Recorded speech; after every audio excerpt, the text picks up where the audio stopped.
OnePlus's accomplishment here so impressive. The OnePlus 7 Pro is hands down the fastest Android device that I have ever held in my hand, and I'm gonna show you guys what I mean. After this message from our sponsor, Corsair. The Corsair Iron Claw RGB mouse features a native 18,000 DPI optical sensor, a comfortable palm grip, and sub 1 millisecond slipstream wireless technology. Check it out at the link below.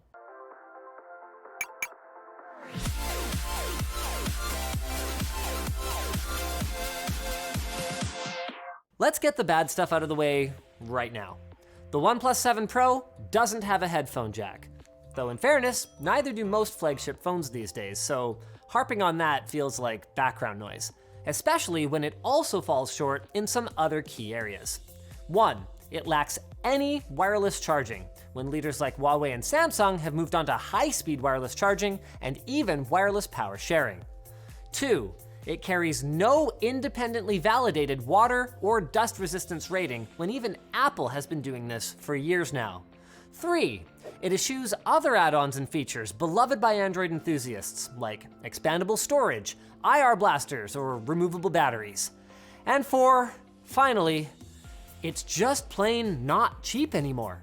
Parent company BBK Electronics has obviously set very clear expectations that the OnePlus brand needs to move up market in order to survive, preferring to use divisions like Realme and Vivo to attack budget competitors like Huawei's Honor and Xiaomi's Pocophone brands. So, with all of that out of the way, why do I love this thing so much? Well, it starts with the feel in the hand. OnePlus has taken a huge leap forward with this generation. The 7 Pro features curved Gorilla Glass 5 for both the back and the screen. That's a first for them. It's got ideally positioned lock, volume rocker, and do not disturb buttons, along with corners that are shaped perfectly to fit comfortably in a cupped palm in both portrait and landscape orientations. Now, it's heavy, about the same weight as a Note 9, but with that heft comes a heck of a lot of phone. The display is, simply put, outstanding. This is OnePlus's first 1440p class display, so folks with sharper eyes than me will probably appreciate that. But the thing that stood out to me was the configurability. OnePlus holds nothing back here. For example, you can switch to DC control to reduce flicker, which is sick, and instead of hiding color profiles behind ambiguous terms like photo or vivid, they allow the user to quickly and easily select their color space of choice and adjust the white point. That's a huge one for me over the already excellent OLED panel on the Galaxy S10 Plus, which is locked into a warmer white point than I would prefer in its color accurate profile. And it gets even better. HDR10 Plus certification, no notch, no hole punch, no distractions. Now, purists might still criticize the heavily rounded corners, but I'd say after about 30 seconds of wide aspect ratio content on this phone, I suspect most people will completely forget about it. This is the most immersive phone movie watching experience that I've had yet. And yes, some of us watch movies on our phones. Deal with it. The only thing on my wish list here would be always-on functionality. I've got to praise the onboard speakers as well. LG and Huawei took big gambles transitioning to vibrating screen technology for their earpiece speakers. Whereabouts are you going in Hawaii? And while it paid off in terms of in-call audio quality, in my opinion, they both delivered inferior video watching experiences. OnePlus opted for a right-side bottom-firing speaker and a super slim amplified earpiece speaker that between the two of them deliver a very satisfactory stereo effect, even if they're not the loudest I've ever heard. And they gotta get kudos for that. Now, let's get into my claims about the OnePlus 7 Pro's incredible speed. Cause it sounds kinda hard to believe, right? Since flagship phones all have basically the same hardware in them at this point. The thing is though, that tuning matters. It starts with the in-screen fingerprint sensor. Now, I had pretty much accepted that the convenience of being able to unlock my phone without flipping it over came at the cost of slower authentication. Not anymore.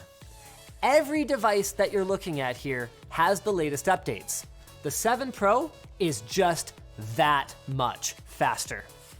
And you can complain that part of Samsung's poor showing here is that their animation is slow. But the thing is, that's part of the perception of speed. Like, I don't like everything about OnePlus's Oxygen OS. The task switcher only shows one task, which I think is dumb, and the fingerprint sensor actually happens to show up exactly where the clear all notifications button is. Oops. But overall, OnePlus has worked for years to purge their OS of unnecessary fluff in the form of things like lock animations. It doesn't have one. The screen just turns off. And folder pop-ups. So snappy. So everything just feels fast. And more importantly, not just when it's brand new. When I was trying to quantify my snappy experience with the 7 Pro, I grabbed a freshly formatted Pixel 3 XL, and I was surprised that, given the Pixel 3's reputation, they were neck and neck in basically everything I did. But then, I logged into my Google account and installed all the same apps, and immediately the difference became what you're looking at now. And the cherry on top of all of that is the perceived increase in responsiveness from the 90 Hz screen. I am a huge proponent of high refresh rate, and the OnePlus 7 Pro is exactly why. Not only does every animation look more fluid, but everything on the screen that's in motion looks higher definition. Like you can read text as you're scrolling back and forth like this. Actually, that brings us pretty nicely to the camera. Now, OnePlus started out as the phone that was great except for the camera, thank goodness it's cheap. But over the last couple of generations, they've really broken away from the pack. Not because they get the best DxOMark score, or because they have amazing video recording quality. That's still a weak point from my experience compared to my Note 9 daily driver. What OnePlus does well though, and the 7 Pro's 48 megapixel main and wide-angle shooters are no exception, is take whatever's in front of you and put it on your screen, for better or for worse. Their app is super responsive, yes, that again, and it's simple to use.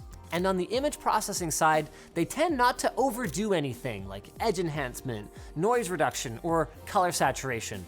And I really like and respect their approach. At least in normal mode. Their night mode was actually a bit of a mess for me the one night that I took it out. As for the selfie camera, out of the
the box, it's sharp, accurate, and mostly free of weird beauty processing.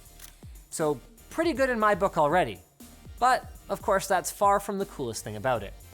Now, a motorized pop-up camera is, in my mind, the riskiest way to achieve a notchless display, and that's because of the moving parts. But OnePlus claims that between the gasket that they've installed to keep out debris and their automatic retraction mechanism, check this out. It's good. They validated it to be used 150 times per day, every day, for 5 years. And the thing is, I have seen their R&D and testing center, so all right, guys, innocent until proven guilty on this one. Now, as for some of the new camera selling points, I'm a little tepid on those. The 3